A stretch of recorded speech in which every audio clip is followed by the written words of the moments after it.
Good boy, Max. So it is just Jasper and Max today.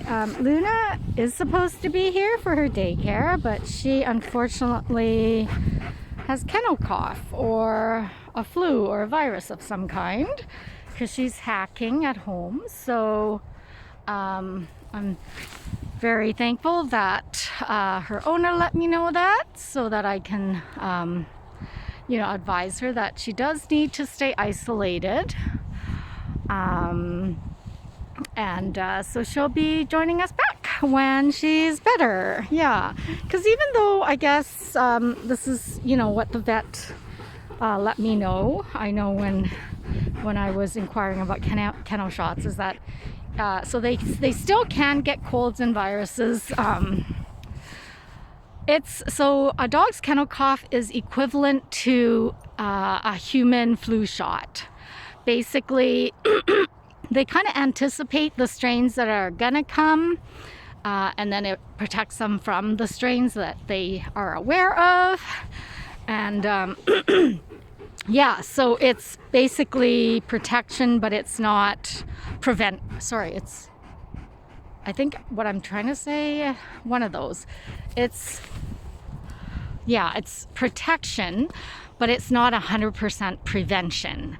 So it protects them from the viruses, the known viruses that are out there, and any new ones that pop up, unfortunately, they can still get. And then obviously those ones will be incorporated to the kennel cough the following year, sort of thing. So kind of like our flu shot. And none of the other dogs that were with her on Friday, I don't think anybody else got it. So, and I mean, Luna goes everywhere when she's at the dog park. So I'm really, not surprised that she got it and nobody else did, just because she does explore and cover a lot more area, I think, than any of the other dogs. Between her, I think, and Chewy. But yeah, so just these two boys, and Jasper likes, that's what Jasper does at the park. He just kind of sniffs around, and he's more of a scavenger, I think. He loves it when he finds little tidbits he can eat. I'm not a fan of that, but I can't really stop it. He's actually done really well. Like right now he's eating, and I mean, I can stop him, but then he goes on to the next thing. He doesn't really, I'm really fortunate because he doesn't really get sick so far from it, and he does get all his shots. So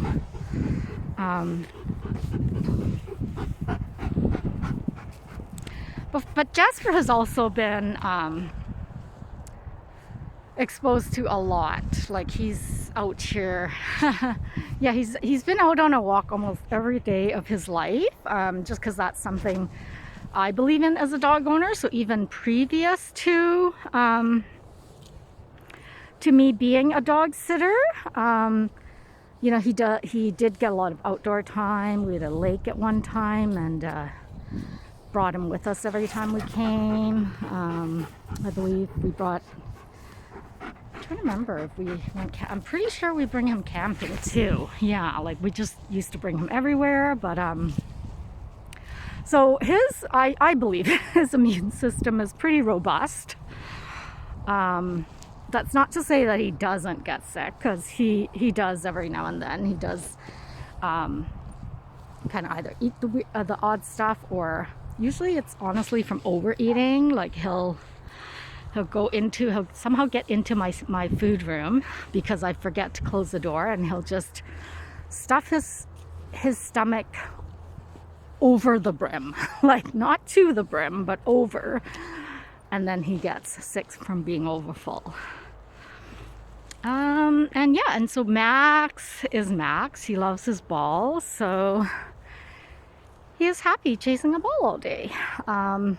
But he's also been with me for quite a while, so He's also happy just exploring when we're on the trails, which is really nice. Kind of what I like to see.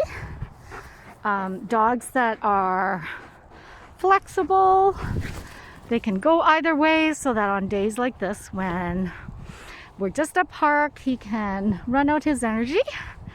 And then when we're at a really nice, beautiful, large trailed park, he can enjoy nature and the rest of his five senses. Like right now, he's very keen, and he's basically working sort of like one neural pathway, which is the one that goes and runs and fetches the ball, and so it's very specific. But I find on trail walks, it's broader.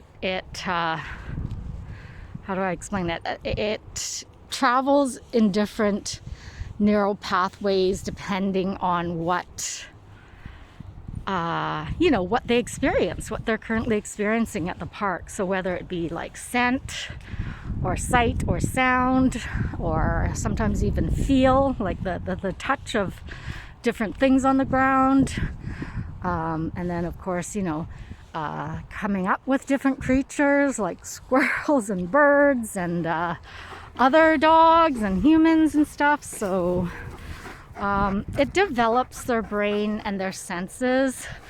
It's broader in developing it, I guess, is what I'm trying to say. Whereas this is very specific. There's one neural pathway that he's traveling over and over. And so it becomes very habitual.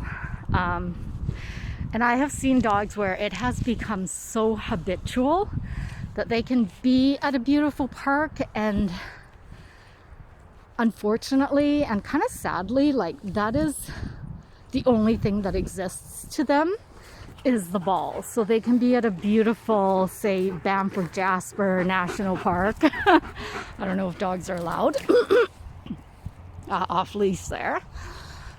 But I'm just trying to say, like, if they were in an off-leash environment that has so much to offer their senses, and they're just focused on a ball.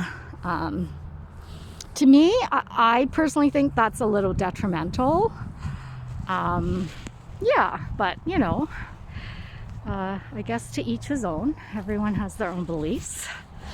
Dogs that are with me, I do like to, if they are like that, I do like to kind of expand the horizon. So we do bits of each. We do ball, we do socializing, we do trail walks, we do play, social play, all that. And I'm really fortunate in that I'm able to offer that because of my small environment. And obviously, I think because of my, I would call it almost like my natural affinity for dogs and for catching on to their behavior and all that, and just learning through them. So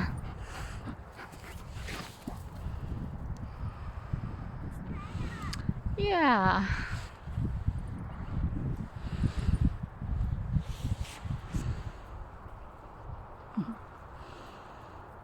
He is tired, so he's just staying there. That's so funny. Max is a funny boy. They're all funny. They're all unique in their own little ways.